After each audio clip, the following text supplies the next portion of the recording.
Alrighty all, welcome back to the channel. We're back on the internet together again today. We're going to watch some news here, some NBC. The story we're going to be ranting about. Why is dating on the decline among young adults? I dare say it's on the decline for everybody who's out there. Let's jump into it.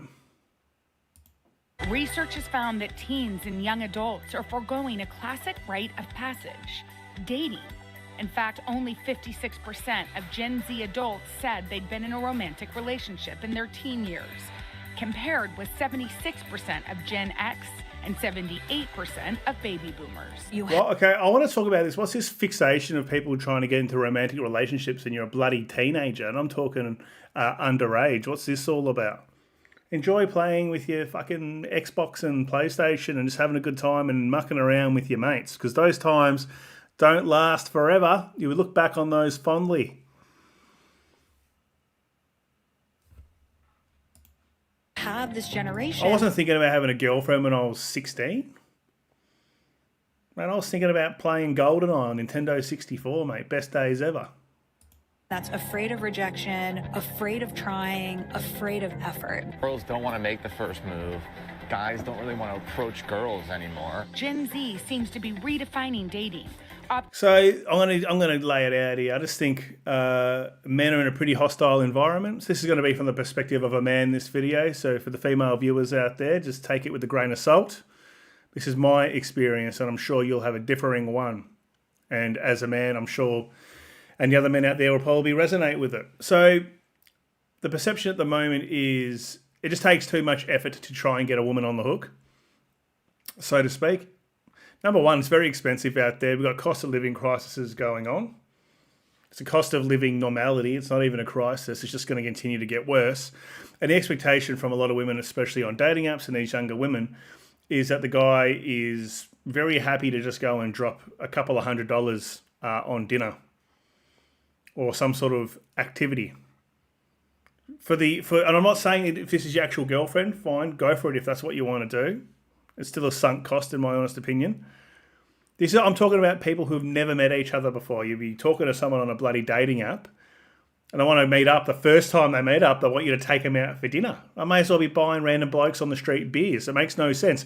Why would I take you out for dinner? I've never spoken to you. I've seen 5 photos of you on a dating app, and you want me to go and spend money on dinner for you, just to be able to have the opportunity to most likely be disappointed with what turns up. But in all honesty, why would you do it? Would you walk up to some random bloke in the street and go, here you go, mate, have a beer? You just wouldn't do it. For more casual situationships, a term used to describe low commitment and more loosely defined relationships. Some blame it on fear of rejection. Some say they are prioritizing mental health. If the choice is between settling and solitude, I'll choose myself every time. Good old settling. I mean, that's just it, isn't it? They're looking for this fantasy man that doesn't exist. I'm not saying it's all women, but I'm saying it's these women who post these TikTok things and carry on like they have this intrinsic value that makes them almost like a celebrity or a superstar status, when you're just a normal run-of-the-mill person. You think you're entitled to having someone who's got all their shit together, who has achieved a lot, who's very attractive, and you're not settling. I know my worth. I am the table, and what do you bring to it? And that's exactly why a lot of these young women are single, because of their own decisions. Guys are also getting annoyed having to jump through all these hoops, spending all this money, only to be treated like they're servants. Plus, we live in a hostile world against men, so they say men are afraid of rejection, men are afraid of approaching women. I don't blame them. You live in a world now, the difference between being attractive and being a creep when going up to women is just how you look. So you get two very different outcomes, and that's human nature. But this guy could face certain ramifications. You get a lot of these young girls out there who are very, especially at school. Like, okay, if you're in a university school group and you go and make a move on a woman, she doesn't want that advance. She'll make fun of you, and she'll tell all the whole group, and you'll have social impact. If the woman really takes it the wrong way for whatever reason, You're going to HR, you're going to whatever. You're just going to have some further impacts there. So guys like, you know what? No thanks. Not approaching women randomly. When women say they want a guy to approach them, they want to be in a coffee shop. They want to be standing in the line, waiting for their coffee. You know, they're flicking around on their phone, and some guy comes in. He's tall. He's Henry Cavill, 6'2", 6'3", in a brand new Tom Ford suit, impeccably dressed, impeccably groomed, buff and masculine. He walks up to her and says, "Hey, I just had to come and talk to you.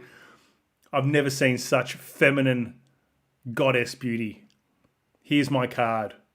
I'd love to take you out. All expenses paid." And she looks at the card. And it's President of Investment Banking Department, JP Morgan or Goldman Sachs. That's what she wants. She doesn't want the guy walking up from Woolworths and Coles in his uniform, waddling up, trying to have a crack. She's going to go, get away from me, mate. TikTok trend even says that having a boyfriend is embarrassing. Women are finally waking up to the idea that having a boyfriend is basically the least interesting thing about you. It's embarrassing. Until they get to like 33 years old or whatever it is, and they start screaming that they want to get married, or their friends have gone and made better decisions than them. They've got little babies. They've got husbands. They've got a life and a future that they're very excited about. And you get these other women that are saying all this rubbish, then deciding that they've made a mistake and trying to lock a guy down very quickly to do those things. And at 35 years old, the value proposition isn't as good as what it was when they were 25 years old. And they start finding that out the hard way and getting incredibly frustrated and annoyed at men. Newsflash, ladies, the best time to do this is when you're young. Don't go thinking you can just get to 38 years old and 40 years old and some guy's going to want to try and have a baby with you through IVF. Like, what are we doing here? If you want to go and do all that stuff, do it when you're younger, if that's what you want to do. I'm not saying everybody has to do it. Yeah, I'm not going to settle. They get to 38 years old, I lock down some idiot off a dating app who doesn't know which way is up or down. He's like a baby in the woods. Knocks her up thinking that he's won just Tats Lotto, he's won the Powerball. And he ends up a single father 2 years later with her back out on dating apps getting clapped out by blokes. Oh, GMAN, that's very cynical. That's what happens. Go on a dating app as a guy over 30. Vast majority of them are young single mothers who've done exactly that. If your whole personality is your man, because it seems like you got nothing else going on. Whatever the reasoning, the question is, what's lost if that rite of passage disappears? So interesting. They say juice is not worth the squeeze. We've all had that as young men. You've gone out with a girl, he just treats you like absolute shit. You run around, she's just dragging you around by the nose, right? Your little puppy dog chasing her, spending money, doing all these things, and you get to a certain point where you just realise it's just not worth the effort. The effort and the cost, what? To get a little bit of action here and there. And if you were to work out your cost per nut, the CPN ratio, guys, it probably wouldn't be that great. So joining us now is Faith Hill, a staff writer for The Atlantic, who has written about this topic, and Alexandra Solomon, a clinical psychologist and professor at Northwestern, where she teaches. Awesome. So more women explaining why men aren't wanting to date women. Okay, I've just literally just told you, I'm not a best-selling author.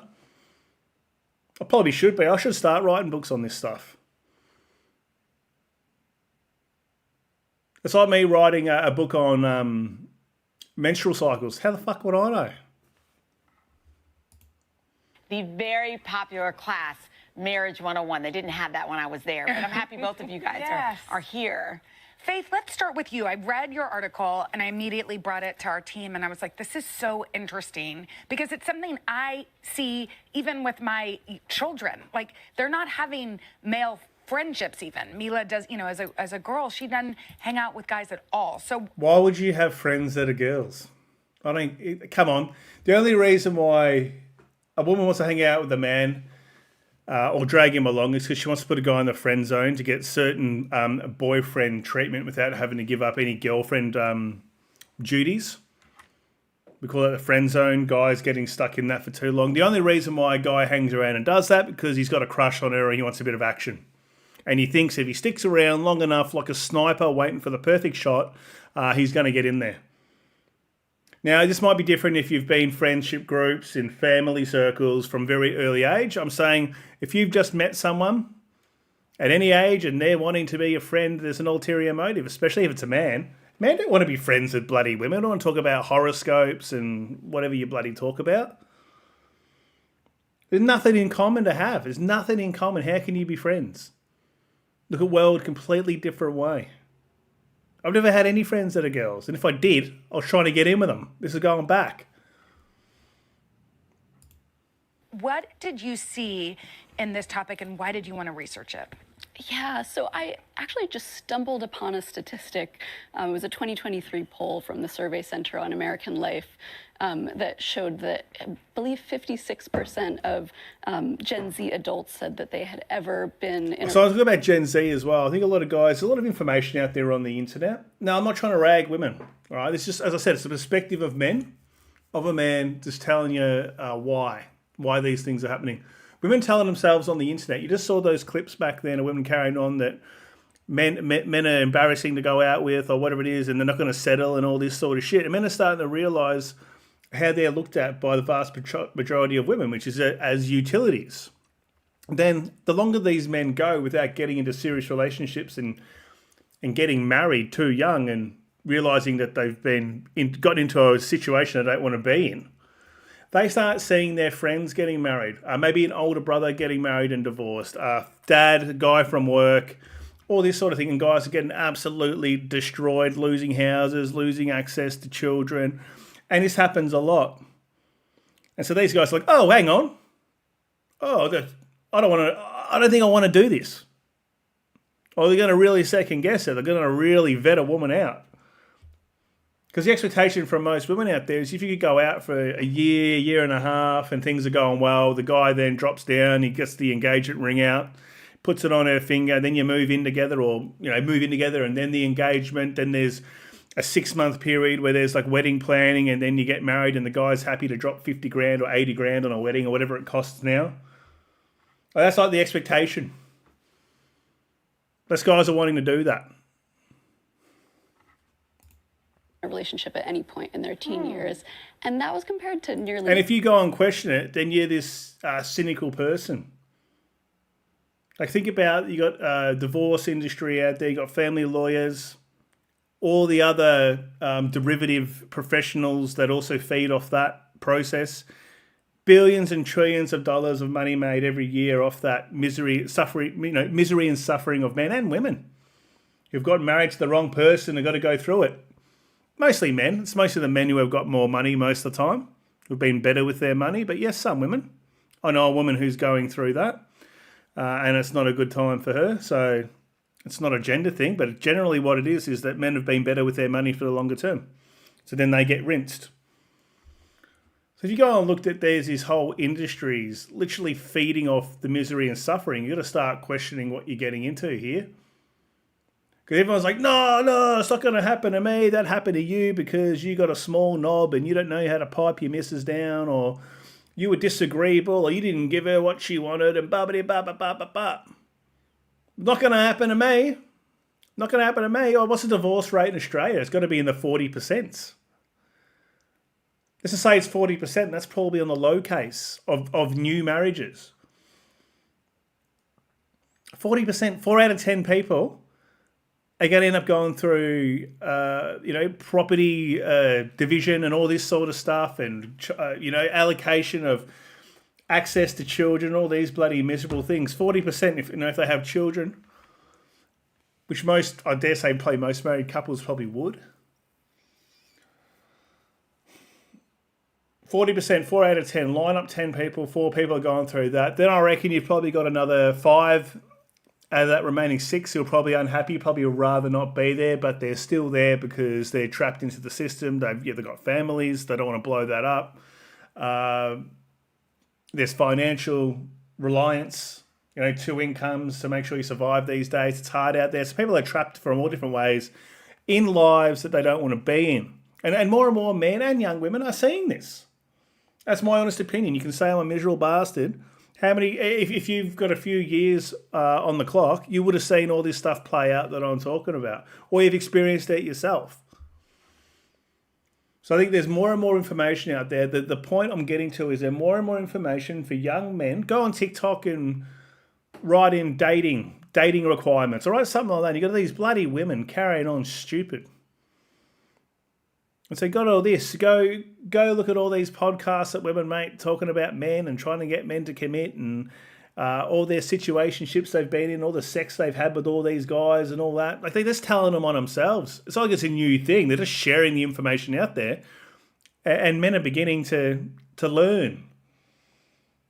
Because for what it is, these young women, they get on this camera, they get a camera phone, they get in front of a podcast, and they just tell you the most intimate details they shouldn't be sharing in public.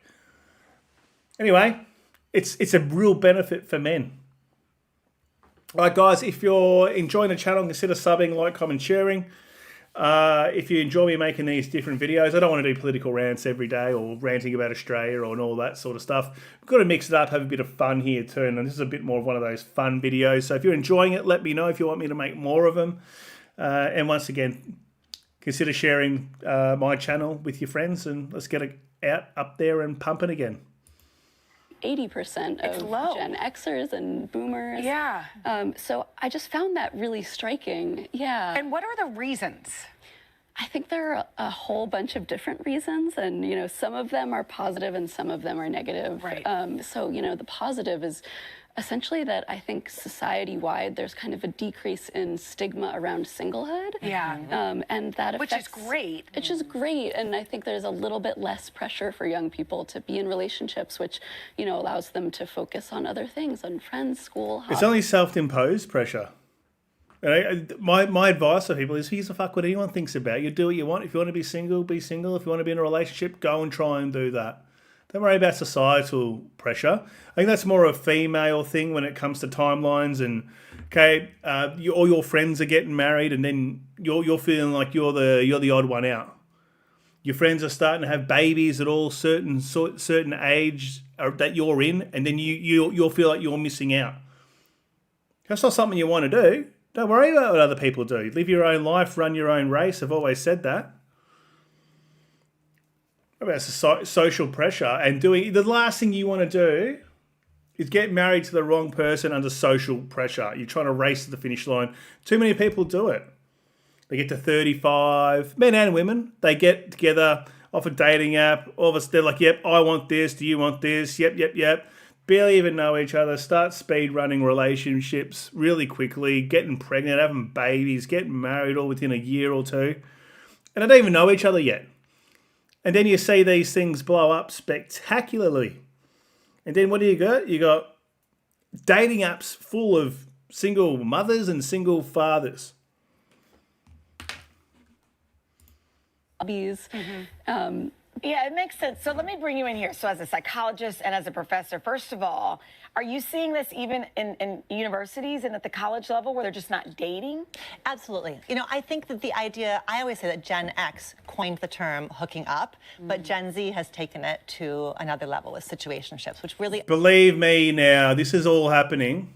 I don't care what you say. If you're a guy who's been able to pull women off dating apps, there's a lot of sex going on. Heaps of action going on. It's just that less and less men are making that hurdle of being attractive to women. As I said, as the standard goes up and up and up and up, the expectations go up. Not as many guys can meet it. You get women who have strict height requirements of men that are 6 foot, 6'1", 6'2". What percentage of men out there are 6'2" within their age bracket, have their life together, and are single? It'll have to be a small fraction. But that's what they're waiting for. And then this guy that all the other girls want, apparently he's going to have eyes for them. He's going to have eyes for pounding them, for doing the old smash and dash, the old pump and dump as we call it, the old catch and release. Situationship. Yes. Which means what? Situationship. We just hang out, Situationship is women trying to hook up with men, lead with sex with men that are never, ever going to commit to them. Never. The guy knows it from the very first message on a dating app, or from whenever he's first met her. He knows it's never going to be any more than that. They're leading with sex. They're hanging around hoping that he changes his mind. Situationship. Friends with benefits. It's not a relationship. It's not a pseudo relationship. It's not a half relationship. It's purely sexual. It's purely going to be that you are never going to be seen in the light of day with that woman. No one's going to see you hand in hand with her walking around with a coffee down the local Westfield. That's never happening. It's going to be in the back of cars. You're going to be back up behind cricket ground pavilions. Beach car parks parked up next to the toilet blocks so no one can see. Oh, you guys know what I'm talking about. They might go to your place, she go to her place, but there's never anything else happening apart from that. And these are the guys, they've got more than one woman they're doing that with, but all these women are attracted to the same guy. He's not committing, he's getting all the action. And all these guys that, want to have girlfriends and want to be seen and want to go and date, they're invisible, as I said. Women aren't even looking at them. And you got guys jumping up and down saying they want to have a girlfriend and do the right thing. But you got a small fraction of guys that are banging all the chicks to an extent. I don't even know if we call it dating. Is it date? I don't think it would be called dating. But it is. There's times where it is exclusive, but with very low emphasis on emotional vulnerability and intimacy. So it is. I think in some ways it is an attempt to solve for very real problems, like mental health challenges, like entering a world that is so much more unstable and a need to stay adaptable, and so there's a lot of good reasons. This happens in a context that I think especially those of us who are a bit older need to really honor the context this is happening in. Is there a danger that if you quote unquote wait too late, if you don't date, you don't have that first heartbreak, you don't have all those situations? And also you're not even having friendships with the opposite sex. I think that's one thing that Why would you want to be fucking friends? I don't care what you say. Any guy that's friends with a woman that he's just met, he's trying to get sex out of him. He's waiting around. She's going to, or he's got a crush on her and he wants to be in a relationship with her and she's looking at him like he's a brother figure and he hangs around and then eventually it all blows up and he fucks off once he realises he's got no chance. Now, this doesn't all happen quickly. You got guys that'll float around for 3 years fantasising about being that girl's boyfriend while she's out getting her guts crushed in by guys who will never commit to her at all. Guy right in front of her, it's a story as old as time, would treat her well. Already does treat her well. He's a proven quantity, however, invisible to her. We're seeing, right? Like, is there, Faith, what did you find in your research how that implication affects these kids or young adults later? Yeah, absolutely. I mean, I think the crucial thing is having lots of other kinds of platonic relationships. You can learn so much about conflict resolution and reaching across difference and communication with close friends. And there is actually research showing that friendships are more predictive of future romantic satisfaction than like early. If you had deep friendships. Yes, exactly. And is there a con to what I was just saying, where if you don't date that, I don't know, then you don't have that experience, or is there a downside to it in your opinion? I think the way the downside plays out is the longer I avoid something, the scarier it seems, the bigger a deal it is. So the first date feels like a mountain to climb. So I think that really becomes the problem, is that a fear that I'm not ready for a relationship becomes I'm afraid of a relationship. And so I think that's where the tension We lives. talked about the implication of social media and the fact that we're all living on our phones. Women say they want a relationship. They want a young man who's going to be a complete and utter servant to them. The moment he doesn't do what they want, they fuck him off. They look out for another one. They don't want a true relationship. They want a young guy who's going to bend over backwards and spend money on them and take them out and treat them like little princesses. That's just the truth of the matter for the most part. Now, I'm not talking about everybody. I dare say most men out there would have a girlfriend like that in their life who was a real princess and they've spent a bunch of money on and chased her around and she was entitled to him and didn't treat him very well. I know I have when I was a younger guy. I'm not saying every guy will have that experience, but most do. And then once you have that experience, you say never again. Never again. You go and do what society tells you. Be a good young gentleman. Take her out and spend money and do nice things and take her to the movies and pay and dinner and pay and little trips up to the Gold Coast to go to Dreamworld. Go to SeaWorld, you do all those things. You might do a little trip to Bali, a little romantic trip to Bali. And the more you give, the less respect you get. So guys are like, you know what? No, not doing it.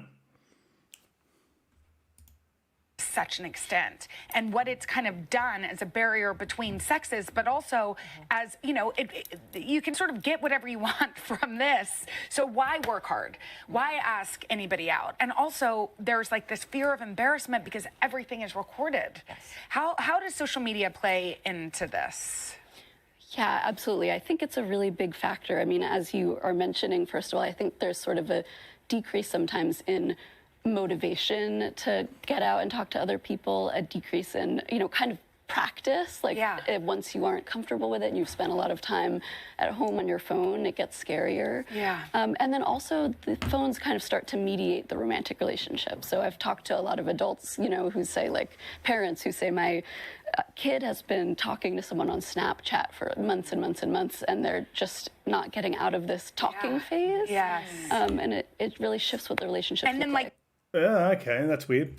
I don't know why you'd want to go and do that. Look, however, let's just say younger men are waking up. I think younger women are wanting to get more out of men, and men can't. A lot of these young guys can't live up to it, or they don't want to live up to it. The ones who do want to live up to it, they're invisible to these women. There's always a sucker out there who will give his entire life and sacrifice everything, his self-worth, his finances, to have a woman and get absolutely trashed his whole life. There are plenty of guys out there, plenty of guys out there listening to me right now are probably living that life. It's more the women are being incredibly picky. And guys have just had enough of trying to meet the standard. And it's when they go, well, you just need to be better. That's a you problem. That's a skill issue. You need to be better for these women. You've got to think to yourself, do these women that have these higher standards, do they meet their own standards? They sure as fuck don't. They're complete and utter liabilities, most of them. And I'm talking about women on the internet. I'm not talking about all women. I'm talking about these women on these bloody dating apps carrying on, thinking like they're this huge prize. Single, 35 years old, couple of kids in tow, thinking that they have any sort of leverage to be putting out requirements. There's just no leverage there. And I said, no, plenty of guys sign up to that deal. I just find it bloody mental. Anyway, another thing that I'll say is a lot of these younger women, they'll look at what their friends are getting from men, and they'll look at their Instagrams, and they'll want to see the holiday experiences, and you're getting them gifts, and these guys just showering them in attention. They want that too. Like you said, to meet then feels like this huge, giant hill to walk up, whereas, you know, what would you say to moms that are watching, or to parents that are watching that are like kind of worried because they're not... Why would you be worried if your kid's not out dating at 15 years old? What the hell? Let the kid be bloody kid. Is a Gen Z a teenager? No, I think it's Gen Z's are up to 30 or around that age, to my understanding. Why are these old boilers bloody fixated on what kids are doing with dating? Gives a fuck, really. Much interaction. You know what's so interesting is I've been at this for a long time. So 10, 20 years ago, it used to be that parents were worried that their kids were too focused on intimate partnership and not enough on career and friendship. And now it's exactly the opposite. So first, I would normalize that your kid is not unique, when we look at the data. And the second thing is to quiet your own anxiety so that you can become the safe place no matter what is happening. Because the thing that I know for sure is my students tell me again and again, they feel behind, they feel concerned. And so to have a parent amplifying that doesn't help. Behind in, what do you mean? Just they're not meeting, they know they should be putting themselves out there. My students will tell me, I know that I don't have enough frustration tolerance. I know that I cut and run too quickly. So There you go. Ding, ding, ding. Cut and run. The guy says one wrong thing, or in her mind, one wrong thing. He probably doesn't align with her value system 100%. All these younger women are full-blown left lunatics, like full-blown fanatics. You don't, she wants to talk about Greta Thunberg or her name is and how great she is, and you're like, nah, she's a, you know, whatever, X, Y, and Z. Gone. They'll bring up some conversation about Trump or something like that, or whatever's going on in the world. They'll talk about all these protests and all this sort of shit that goes on here, and you feel just like, yeah, not interested. They're like, why? Why do you support genocide in Palestine? A lot of these younger women are bloody insufferable. As I said, they go through the university system that is run by left-wing lunatics for the most part, especially in a lot of degrees that they do, arts and shit like that. Absolute nutters. All right, that's my rant for today. Thanks for watching. I hope you've had a good bit of a laugh and we're having a bit of a chat. Don't take it all too seriously. It's just a bit of fun here, guys. Have a good day. See you in the next video. And if you've made it to the end, let me know. I always love hearing that. I'll put the original clip if you want to watch these women squawking about bloody teenagers dating, which I find is bloody bizarre in my opinion. Thank you very much. See you later, guys.